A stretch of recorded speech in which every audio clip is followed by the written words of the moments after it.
운수 좋은 날 현진건.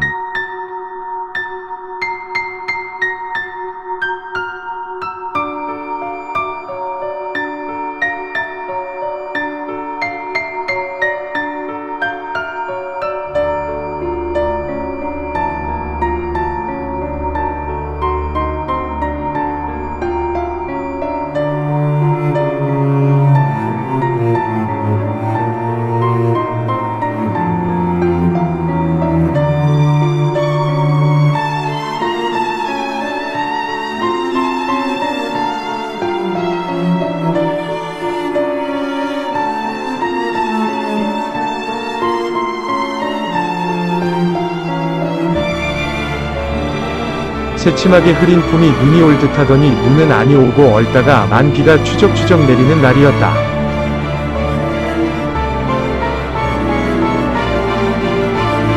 이날이야말로 동소문 안에서 인력 거꾼 노릇을 하는 김첨지에게는 오래간만에도 닥친 운수 좋은 날이었다. 문 안에 거기도 문 밖은 아니지만 들어간답시는 앞집 마마님을 전찻길까지 모셔다 드린 것을 비로소로 행여나 손님이 있을까 하고 정류장에서 어정어정하며 내리는 사람 하나하나에게 거의 비는 듯한 눈별을 보내고 있다가 마침내 교원인 듯한 양복쟁이를 동강학교까지 태워다 주기로 되었다.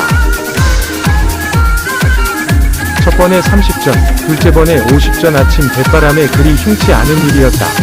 그야말로 재수가 온붙어서 근 열흘 동안 돈 구경도 못한 김첨지는 10전짜리 백동화 석훈 또는 5푼이 찰깍하고 손바닥에 떨어질 때 거의 눈물을 흘릴 만큼 기뻤었다. 더구나 이날 이때에 이 80전이라는 돈이 그에게 얼마나 유용한지 몰랐다. 컬컬한 목에 모주 한 잔도 적실 수 있거니와 그보다도 앓는 아내에게 설렁탕 한 그릇도 사다 줄 수 있습니다. 그의 아내가 기침으로 후유거리기는 벌써 달포가 넘었다. 조박도 금기를 먹다시피 하는 형편이니 물론 약한 척 써본 일이 없다. 구태여 쓰려면 못을 봐도 아니로되 그는 병이란 놈에게 약을 주어 보내면 재미를 붙여서 잡고 온다는 자기의 신조에 어디까지 충실하였다. 따라서 의사에게 보인 적이 없으니 무슨 병인지는 알 수 없으되 반드시 누워가지고 일어나기는 새로 모로도 못 눕는 걸 보면 중증은 중증인들. 병이 이대도록 심해지기는 열흘 전에 조밥을 먹고 체한 때문이다. 그때도 김첨지가 오래간만에 돈을 얻어서 좁쌀 한 대와 10전짜리 나무 한 단을 사다 주었더니 김첨지의 말에 의지하면 그 오라질 년이 천방지축으로 냄비에 대고 끓였다. 마음은 급하고 불길은 달지 않아 채 익지도 않은 것을 그 오라질 년이 숟가락은 고만두고 손으로 움켜서 두 뺨에 주먹덩이 같은 혹이 붉어지도록 누가 빼앗을 듯이 처박질하더니만 그날 저녁부터 가슴이 땡긴다. 배가 캥긴다고 눈을 흡뜨고 지랄병을 하였다. 그때 김첨지는 열화와 같이 성을 내며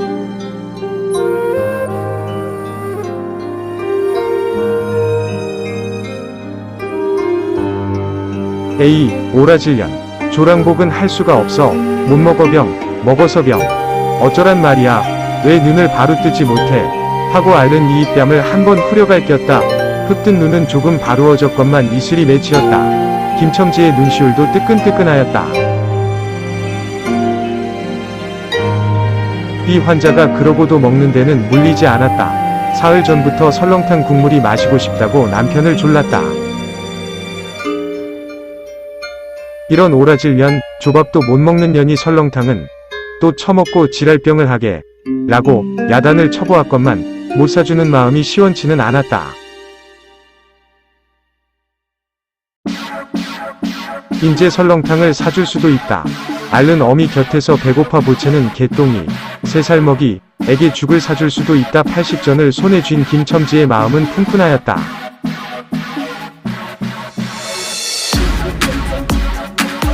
그러나 그의 행운은 그걸로 그치지 않았다. 땀과 빗물이 섞여 흐르는 목덜미를 기름주머니가 다 된 외목 수건으로 닦으며 그 학교 문을 돌아 나올 때였다. 뒤에서 인력거 하고 부르는 소리가 난다. 자기를 불러 멈춘 사람이 그 학교 학생인 줄 김첨지는 한 번 보고 짐작할 수 있었다. 그 학생은 다짜고짜로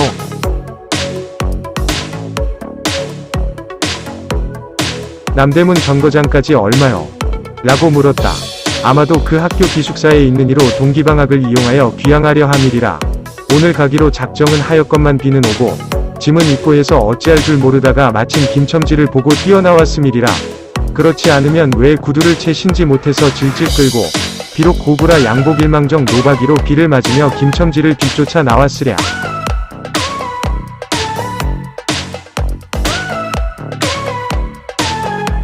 남대문 정거장까지 말씀입니까? 하고 김첨지는 잠깐 주저하였다. 그는 이 우중에 우장도 없이 그 먼 곳을 철벅거리고 가기가 싫었습니까? 처음 것 둘째 것으로 고만 만족하였습니까? 아니다, 결코 아니다. 이상하게도 꼬리를 맞물고 덤비는 이 행운 앞에 조금 겁이 났습니다. 그리고 집을 나올 제 아내의 부탁이 마음이 캔끼였다. 앞집 마마님한테서 부르러 왔을 제병이는 뼈만 남은 얼굴에 유일의 샘물 같은 유달리 크고 움푹한 눈에 애걸하는 빛을 띄우며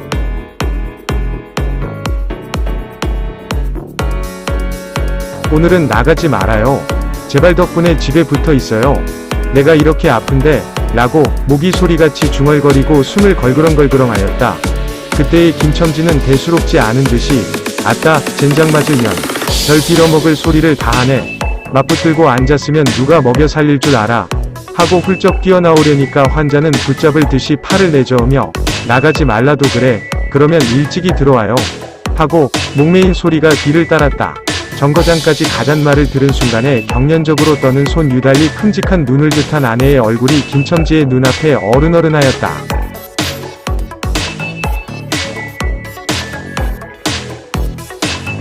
그래 남대문 정거장까지 얼마란 말이오? 하고 학생은 초조한 듯이 인력거꾼의 얼굴을 바라보며 혼자 말같이 인천차가 11점에 있고 그 다음에는 새로 2점이든가 라고 중얼거린다. 이런 50점만 줍시오. 이 말이 저도 모를 사이에 불쑥 김첨지의 입에서 떨어졌다. 제 입으로 부르고도 스스로 그 엄청난 돈 액수에 놀랐다. 한꺼번에 이런 금액을 불러라도 본 지가 그 얼마 만인가. 그러자 그 돈 벌 용기가 병자에 대한 염려를 사르고 말았다. 설마 오늘 내로 어떠랴 싶었다. 무슨 일이 있더라도 제일 제2의 행운을 곱친 것보다도 오히려 갑절이 많은 이 행운을 놓칠 수 없다 하였다.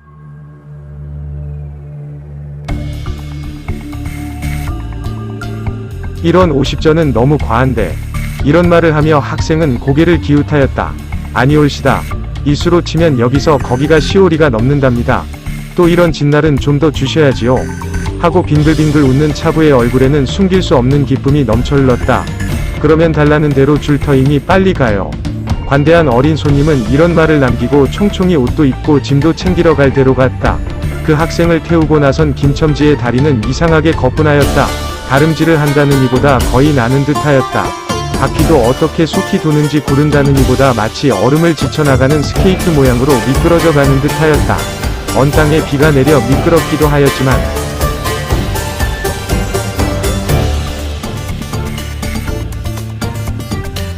이윽고 끄는 이 다리는 무거워졌다. 자기 집 가까이 다다른 까닭이다. 새삼스러운 염려가 그의 가슴을 눌렀다. 오늘은 나가지 말아요. 내가 이렇게 아픈데. 이런 말이 이민 그의 귀에 울렸다. 그리고 병자의 움쑥 들어간 눈이 원망하는 듯이 자기를 노리는 듯하였다. 그러자 엉엉하고 우는 개똥이의 곡성을 들은 듯 싶다. 딸꾹딸꾹하고 숨 모으는 소리도 나는 듯 싶다.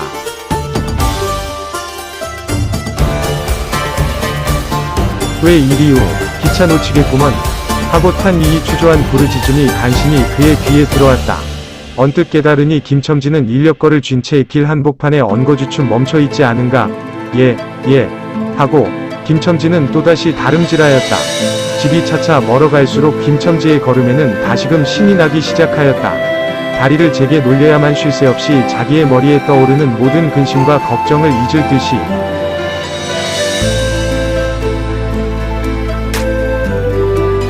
정거장까지 끌어다주고 그 깜짝 놀란 이런 50전을 정말 제 손에 쥐매 제 말 맞다나 심리나 되는 길을 비를 맞아가며 질퍽거리고 온 생각은 아니하고 거저나 얻은 듯이 고마웠다. 줄부나 된 듯이 기뻤다. 제 자식 벌밖에 안 되는 어린 손님에게 몇 번 허리를 굽히며 안녕히 다녀옵시오 라고 깍듯이 재우쳤다.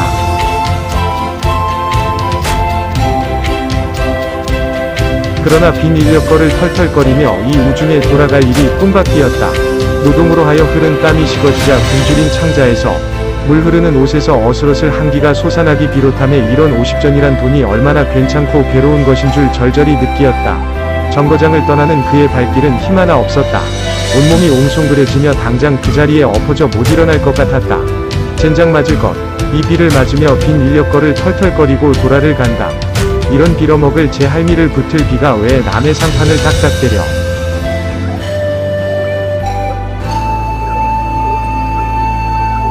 그는 몹시 화증을 내며 누구에게 반항이나 하는 듯이 개걸거렸다.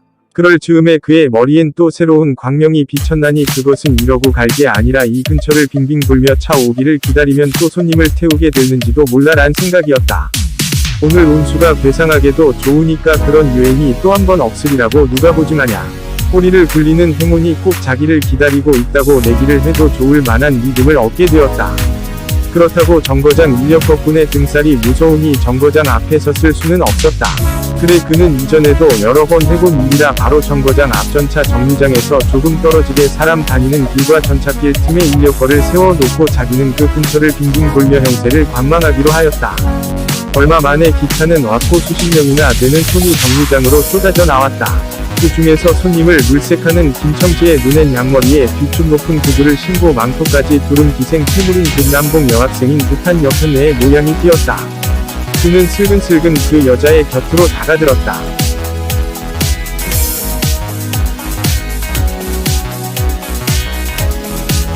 아씨, 인력거 아니 타시랍시오. 그 여학생인지 만지가 한참은 매우 때깔을 빼며 입술을 꼭 다문 채 김첨지를 거들떠보지도 않았다. 김첨지는 구걸하는 거지나 무엇같이 연애연방 그의 기색을 살피며 아씨, 정거장 애들보담 아주 싸게 모셔다 드리겠습니다. 댁이 어디신가요? 하고 추근추근하게도 그 여자의 들고 있는 일본식 거들꼬리짝에 제 손을 대었다. 왜 이래, 남 귀치 않게 소리를 병력같이 지르고는 돌아선다. 김첨지는 어랍시오 하고 물러섰다.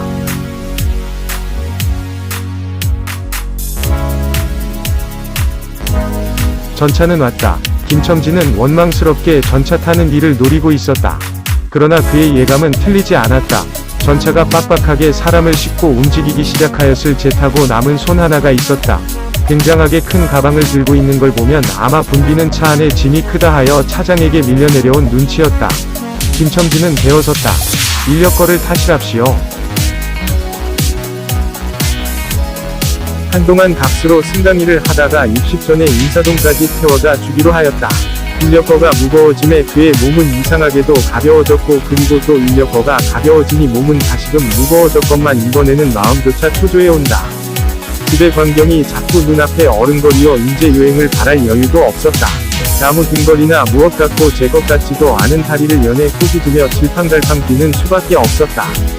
저놈의 인력거꾼이 저렇게 술이 취해 가지고 이 빈땅에 어찌 가노? 라고 길 가는 사람이 걱정을 하리만큼 그의 걸음은 황급하였다. 그리고 비 오는 하늘은 어둠침침하게 벌써 황혼에 가까운 듯하다. 상경원 앞까지 다다라서야 그는 턱에 닿은 숨을 돌리고 걸음도 늦추 잡았다. 한 걸음 두 걸음 집이 가까워 갈수록 그의 마음조차 괴상하게 누그러웠다. 그런데 이 누그러움은 안심해서 오는 게 아니요 자기를 덮친 무서운 불행을 빈틈없이 알게 될 때가 박두한 것을 두리는 마음에서 오는 것이다. 그는 불행에 다닥치기 전 시간을 얼마쯤이라도 누리려고 버르적거렸다. 기적에 가까운 거리를 하였다는 기쁨을 할 수 있으면 오래 지니고 싶었다. 그는 두리번 사면을 살피었다. 그 모양은 마치 자기 집도 불행을 향하고 달아가는 제 다리를 제 힘으로는 도저히 어찌할 수 없으니 누구든지 나를 좀 잡아다고 구해다고 하는 듯하였다. 그럴 즈음에 마침 길가 선술집에서 그의 친구 치삼이가 나온다. 그의 우글우글 살찐 얼굴에 주홍이 덧는 듯 온 턱과 뺨을 시커멓게 구레나룻이 덮였거늘 노릇탱탱한 얼굴이 바짝 말라서 여기저기 고랑이 패고 수염도 이때야 턱 밑에만 마치 솔잎송이를 거꾸로 붙여놓은 듯한 김첨지의 풍채하고는 기이한 대상을 짓고 있었다. 여보게 김첨지, 자네 문안 들어갔다 오는 모양일세 그려.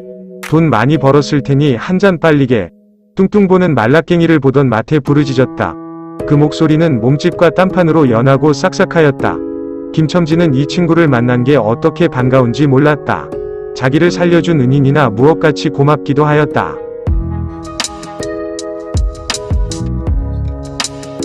자네는 벌써 한잔한 모양일세 그려.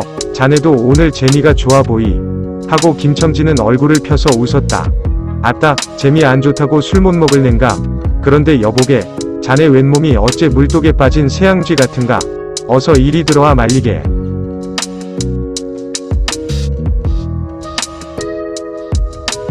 선술집은 훈훈하고 뜨뜻하였다. 추어탕을 끓이는 솥뚜껑을 열 적마다 뭉게뭉게 떠오르는 흰김석쇠에서 뻐지직 구워지는 너비아니구이며 제육이며 간이며 콩팥이며 북어며 빈대떡, 이 너저분하게 늘어놓인 안주 탁자에 김첨지는 갑자기 속이 쓰려서 견딜 수 없었다. 마음대로 할 양이면 거기 있는 모든 먹음먹이를 모조리 깡그리 집어삼켜도 시원치 않았다 하되 배고픈 이는 위선 분량 많은 빈대떡 2개를 쪼이기도 하고 추어탕을 한 그릇 청하였다. 줄인 창자는 음식 맛을 보더니 더욱 비어지며 자꾸자꾸 드리라 하였다. 순식간에 두부와 밑구리 든 국 한 그릇을 그냥 물같이 들이켜고 말았다. 셋째 그릇을 받아 들었을 제 데우던 막걸리 곱빼기 2잔이 더웠다. 치사미와 같이 마시자 원원이 비었던 속이라 찌르르 하고 창자에 퍼지며 얼굴이 화끈하였다. 물로 곱빼기 한 잔을 또 마셨다. 김첨지의 눈은 벌써 개게 풀리기 시작하였다. 석쇠에 얹힌 떡 2개를 숭덩숭덩 썰어서 볼을 불룩거리며 또 곱빼기 2잔을 부어라 하였다. 치삼은 위아한 듯이 김첨지를 보며 여보게 또 붓다니 벌써 우리가 넉 잔씩 먹었네. 돈이 40전일세 라고 주의시켰다. 아따 이놈아 40전이 그리 끔찍하냐. 오늘 내가 돈을 막 벌었어. 참 오늘 운수가 좋았느니. 그래 얼마를 벌었단 말인가. 30원을 벌었어. 30원을. 이런 젠장 맞을 술을 왜 안 부어. 괜찮다 막 먹어도 상관이 없어. 오늘 돈 산더미같이 벌었는데. 이 사람 취했군. 그만두세. 이놈아 그걸 먹고 취할 내냐. 어서 더 먹어. 하고는 치삼의 귀를 잡아치며 취한 이는 부르짖었다. 그리고 술을 붓는 15살 됨직한 중대가리에게로 달려들며 이놈 오라질놈 왜 술을 붓지 않어 라고 야단을 쳤다. 중대가리는 희히 웃고 치삼을 보며 문의하는 듯이 눈짓을 하였다. 주정꾼이 이 눈치를 알아보고 화를 버럭내며 애미를 붙을 이 오라질 놈들 같으니 이놈 내가 돈이 없을 줄 알고 하자마자 허리춤을 훔칫훔칫하더니 1원짜리 한 장을 꺼내어 중대가리 앞에 펄쩍 집어던졌다. 그 사품에 몇 푼 은전이 잘그랑하며 떨어진다. 여보게 돈 떨어졌네. 왜 돈을 막 끼었나. 이런 말을 하며 일변 돈을 줍는다. 김첨지는 취한 중에도 돈의 거처를 살피는 듯이 눈을 크게 떠서 땅을 내려다보다가 불시에 제하는 짓이 너무 더럽다는 듯이 고개를 소스라치자 더욱 성을 내며 봐라 이 더러운 놈들아 내가 돈이 없나 다리 뼈다구를 꺾어 놓을 놈들 같으니 하고 치삼에 주어주는 돈을 받아 이 원수의 돈 이 육시를 할 돈 하면서 풀매질을 친다. 벽에 맞아 떨어진 돈은 다시 술 끓이는 양푼에 떨어지며 정당한 매를 맞는다는 듯이 쨍하고 울었다.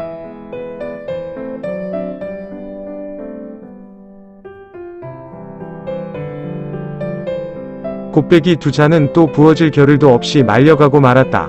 김첨지는 입술과 수염에 붙은 술을 빨아들이고 나서 매우 만족한 듯이 그 솔잎송이 수염을 쓰다듬으며 또 부어 라고 외쳤다.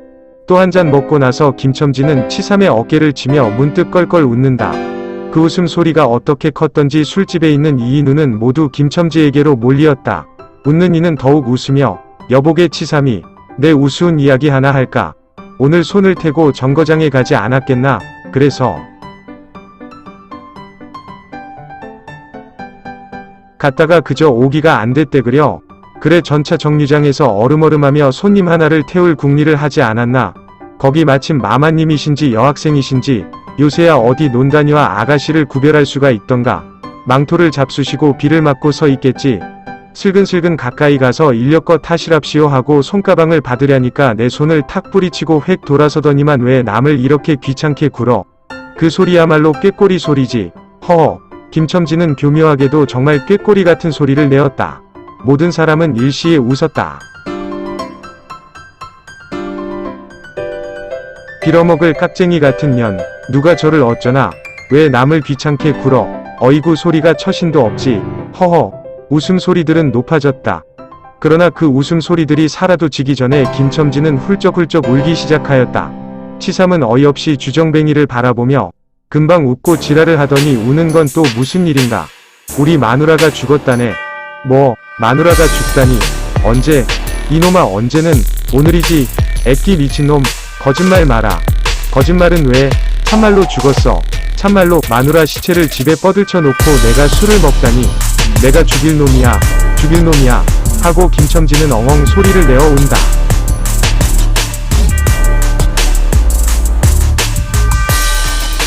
치삼은 힘이 조금 깨어지는 얼굴로 이 사람이 참말을 하나 거짓말을 하나.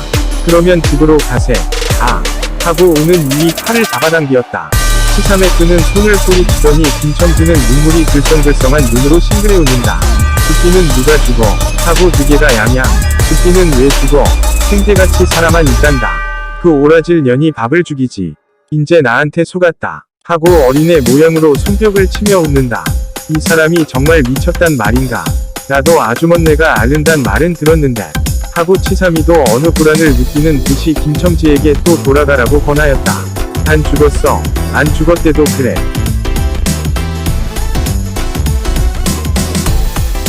김첨지는 화증을 내며 확신있게 소리를 질렀으되 그 소리엔 안 죽은 것을 믿으려고 애쓰는 가락이 있었다. 기어이 이런 어치를 채워서 곱빼기 한 잔씩 더 먹고 나왔다. 굳은 비는 위연히 추적추적 내린다.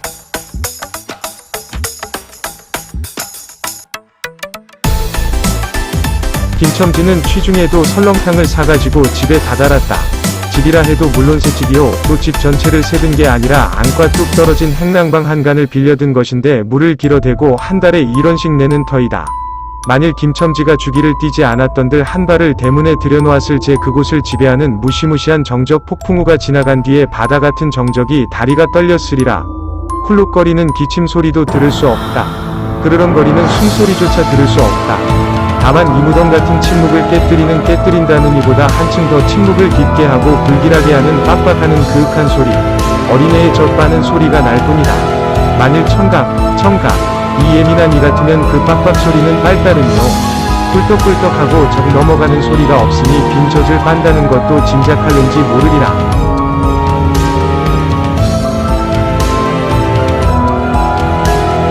혹은 김첨지도 이 불길한 침묵을 짐작했는지도 모른다.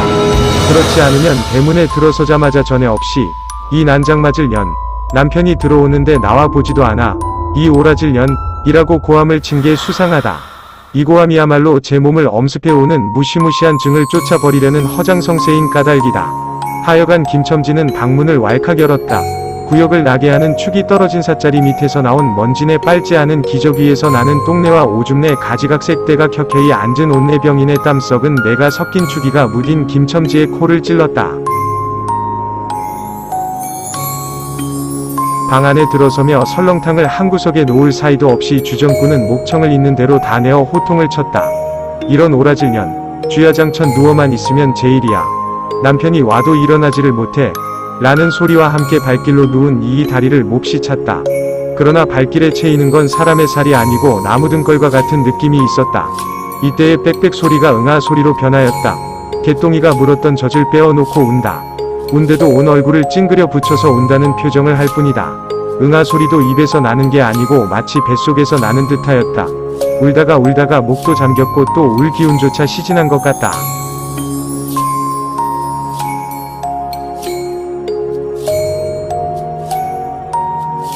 발로 차도 그 보람이 없는 걸 보자 남편은 아내의 머리맡으로 달려들어 그야말로 까치집 같은 환자의 머리를 꺼들어 흔들며 이것 봐.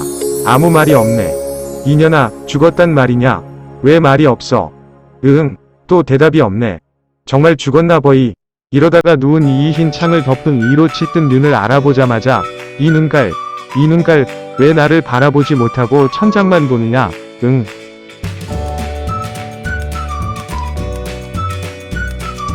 하는 말 끝은 목이 메었다.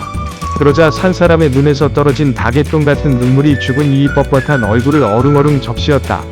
문득 김첨지는 미친 듯이 제 얼굴을 죽은 이 얼굴에 한 대 비비대며 중얼거렸다. 설렁탕을 사다 놓았는데 왜 먹지를 못하니? 대상하게도 오늘은 운수가 좋더니만.